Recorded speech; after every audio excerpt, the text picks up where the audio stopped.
ষষ্ঠ দফা নির্বাচনের ৩ দিন আগে ফের উত্তপ্ত নন্দীগ্রাম। গতরাতে সোনাচূড়ায় মনসাবাজার এলাকায় বিজেপি কর্মী বছর ৫৫ রথিবালা আড়ির দুষ্কৃতীদের হাতে মৃত্যু হয়েছে। আহত ৮ বিজেপি কর্মী।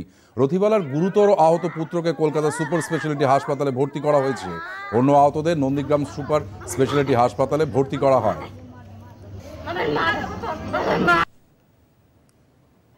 এদিকে রথিবালা আড়ির নৃশংস হত্যার ঘটনায় সকাল থেকেই নন্দীগ্রামের বিভিন্ন জায়গায় বিজেপি কর্মীরা প্রতিবাদে পথে নেমে আসে। টায়ার জ্বালিয়ে গাছের গুঁড়ি ফেলে রাস্তা অবরোধ করা হয়। মনসাবাজার এলাকায় বেশ কিছু দোকানে আগুন লাগানো হয়েছে।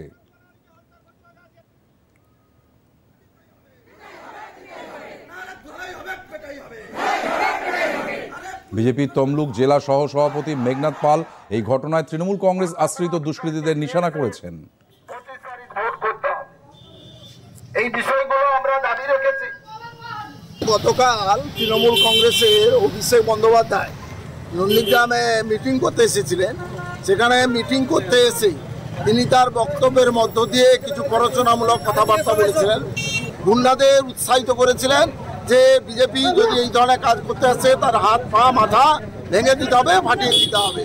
তার ফলস্বরূপ গতকাল রাত্রি প্রায় 2টোর দিকে আল্লাজি আর দেবুরায় বলতে সোনাচূড়া একজন তৃণমূল কংগ্রেস সভাপতি, তার নেতৃত্বে 50টা বাইক বাহিনী গিয়ে ওখানকার মনসাকাটা বাজারে আমাদের ভারতীয় জনতা পার্টির কর্মী সমর্থকদের উপর অকথ্য অত্যাচার করে, যার ফলে রথিবালা আড়ি এক মহিলা তিনি মারা গেছেন, আর সঞ্জয় আড়ি মৃত্যুর সঙ্গে পাঞ্জা করছেন। আর 7 জন এখনো পর্যন্ত গুরুতর আহত অবস্থায় এখানে নন্দীগ্রাম সুপার স্পেশালিটি হসপিটালে ভর্তি আছে। তার প্রতিবাদে ভারতীয় জনতা পার্টি আজকে রাস্তা অবরোধ সহ বন্ধ নন্দীগ্রাম বন্ধের ব্যবস্থা করেছে। অন্যদিকে তৃণমূল কংগ্রেসের জেলা সহ সভাপতি বিজেপির এই অভিযোগ খারিজ করে দিয়েছেন। আমাদের রাস্তা অবরোধ চলছে সোনাচূড়া বাজারে, তাই শুভেন্দু অধিকারী তো জানে যে আমি যখন নন্দীগ্রামে ডেভিসিট খাবো তার একটা শেষ পিরেক মারতে হবে। কারণ যে মনসাবাজারে ঘটনা ঘটেছে ওখানে তৃণমূল কংগ্রেসের একটা ঝান্ডাও বাঁধার লোক নেই। কিছু ভোট সমর্থক আছে, ওরা রাত 1টার সময় 12টা 1টার দিকে গিয়ে আমাদের সেই তৃণমূল কংগ্রেসের লোকদের বাড়ি ভাঙচুর করে, মারধর করে।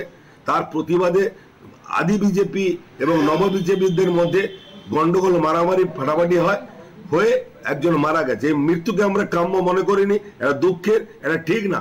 তবে আমি প্রশাসনকে অনুরোধ করব তদন্ত করে এর বিহিত ব্যবস্থা করা হোক। মিথ্যাচার করে তৃণমূল কংগ্রেসের গায়ে কালি লাগানো হচ্ছে এবং অভিষেক উস্কানিমূলক বক্তব্য কখনো দেয়নি। তিনি বলেছিল প্রতিরোধ করার জন্য, তিনি কখনো বলেননি তুমি মারধর করো।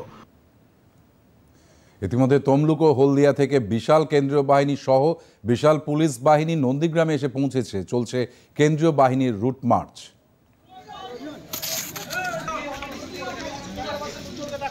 গতকাল যেভাবে বিজেপি সমর্থক মারা গিয়েছে এবং তারা যেটা বলছে যে গতকাল যেভাবে বিজেপি মহিলা কর্মীকে করা হচ্ছে, সময় তুমি দেখতে পাচ্ছ।